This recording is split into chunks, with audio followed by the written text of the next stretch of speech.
ক্রমশ আপোষহীন হয়ে উঠছে ইরান। বিশ্বের অন্যতম শক্তিশালী রাষ্ট্র যুক্তরাষ্ট্রের দিকে আঙুল তুলে তেহরানের স্পষ্ট বার্তা, নিজ স্বার্থ জলাঞ্জলি দিয়ে মার্কিনীদের সাথে সমঝোতা করবে না ইরান। এদিকে বিশ্বজুড়ে শান্তির বার্তা ছড়ানো সেই জাতিসংঘে দাঁড়িয়ে মার্কিন প্রেসিডেন্ট ডোনাল্ড ট্রাম্প বলেন, হ্যাঁ, আমি ওই ব্যক্তি যে কিনা ইরানে বোমা হামলা চালানোর নির্দেশ দিয়েছিল। একটি দুটি নয়, পুরো 14টি বোমা ইরানের পারমাণবিক কেন্দ্রগুলোতে ফেলেছিল মার্কিন বিমান বাহিনী। কিন্তু এতেও কি ধ্বংস হয়েছে ইরানের পারমাণবিক কর্মসূচি? 22 জুন ইরানের ফোর্দো, নাতানস ও ইস্পাহান পারমাণবিক কেন্দ্রে বাংকার বাস্টার বোমা ফেলে মার্কিন কেন্দ্রীয় কমান্ড। হামলার ঠিক পরেই ট্রাম্প দাবি করেন, পুরোপুরি ধ্বংস হয়েছে ইরানের পারমাণবিক কার্যক্রম। এমনকি সম্প্রতি জাতিসংঘের সাধারণ অধিবেশনেও একই দাবি করেন মার্কিন শাসক। কিন্তু এ প্রসঙ্গে ইরানের বার্তা কি?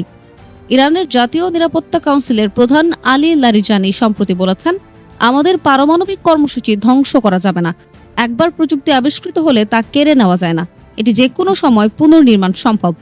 এক প্রতিবেদনে বিষয়টি নিশ্চিত করেছে যুক্তরাজ্য ভিত্তিক সংবাদ মাধ্যম ইরান ইন্টারন্যাশনাল। ইরানের পারমাণবিক কেন্দ্রগুলোতে বোমা হামলা চালানোর আগে দেশটির সর্বোচ্চ ধর্মীয় নেতা আয়াতুল্লাহ আলী খামেনিকে সতর্ক করেন ট্রাম্প।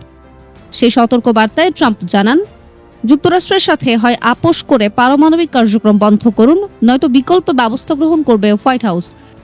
এবার ক্ষেপণাস্ত্র কর্মসূচিকে ঘিরেও একই সতর্কবার্তা দিলেন মার্কিন প্রেসিডেন্ট ট্রাম্প। তবে মার্কিন শাসকের সতর্ক বাণীর বিরুদ্ধে আলী লারিজানির পরিষ্কার বার্তা, ইরানের ক্ষেপণাস্ত্রের সক্ষমতা কমিয়ে আনতে মার্কিনিরা আমাদের প্রস্তাব দিচ্ছে। তারা চায় আমাদের মিসাইলের হামলার ক্ষমতা 300 কিলোমিটারে নামিয়ে আনতে, কিন্তু তাদের এই প্রস্তাবে আমরা সাড়া দেইনি। ইরানের এই আপোষহীন বার্তার পর কি আবারও দেশটিতে সামরিক অভিযান চালাবে মার্কিন প্রশাসন?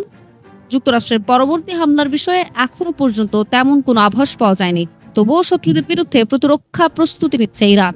আয়াতুল্লাহ আল খামেনির দেশটি বারবার দাবি করছে, তাদের সামরিক বাহিনী এখন পূর্বের চেয়ে কয়েক গুণ বেশি শক্তিশালী।